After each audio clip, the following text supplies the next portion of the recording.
আলহামদুলিল্লাহ, আজকের আবহাওয়াটা মোটামুটি বেশ ভালোই ছিল, কিন্তু হাতে সময় স্বল্পতার কারণে ছাদে উঠতে পারিনি। বিকেল শেষের দিকে ভাবলাম ছাদে গিয়ে একটু দেখি গাছপালাগুলোর কি অবস্থা। তো এসে দেখি যে বাগান বিলাসের অবস্থা খুবই খারাপ। ভাবলাম টেক্সাস কিংকে আজকে রিপোর্টিং করা যাক, কারণ হাতে সময় আর নেই বললেই চলে। অলরেডি শীতের আগমনী হাওয়া উকি দিচ্ছে।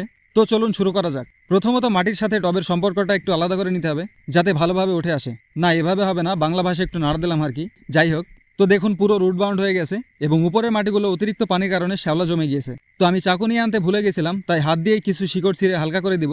ভাবছেন হাত দিয়ে এত সুন্দর করে মাটি ছাড়াচ্ছি কি করে? কারণ আমার এই মিডিয়াতে বালু ও কোকোপিটের পরিমাণ একটু বেশি দেওয়া ছিল, আর এটা হচ্ছে বাগান বিলাস, বেশি পানি একদমই পছন্দ করে না। তো এবার এই মাটি থেকে শিকড়গুলো আলাদা করে নিব এবং কিছু কম্পোস্ট আর এক মুঠো শিংকুচি দিয়ে দিলাম। আর কিছু অল্প পরিমাণ মিডিয়া আগে থেকে রেডি করা ছিল, তো সবগুলো একসাথে ভালোভাবে মিক্স করে নিব। এবার টবে কিছু মাটি আগে থেকে দিয়ে নিব এবং দেখতে হবে যে টবটা ভালোভাবে বসছে কিনা। টবের মাঝখানে গাছটা বসানোর চেষ্টা করবেন এবং টবের রিম থেকে একটু ফাঁকা রেখে মাটি ভরাট করে দিবেন, এতে পানি এবং খাবার দিতে সুবিধা হবে।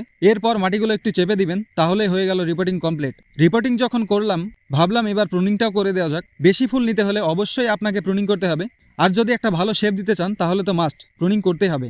আজ এ পর্যন্তই, দেখা হবে পরের ভিডিওতে। ভিডিওটি ভালো লেগে থাকলে অবশ্যই একটি লাইক দিয়ে যাবেন, আর হ্যাঁ, সাবস্ক্রাইব করতে ভুলবেন না। ধন্যবাদ।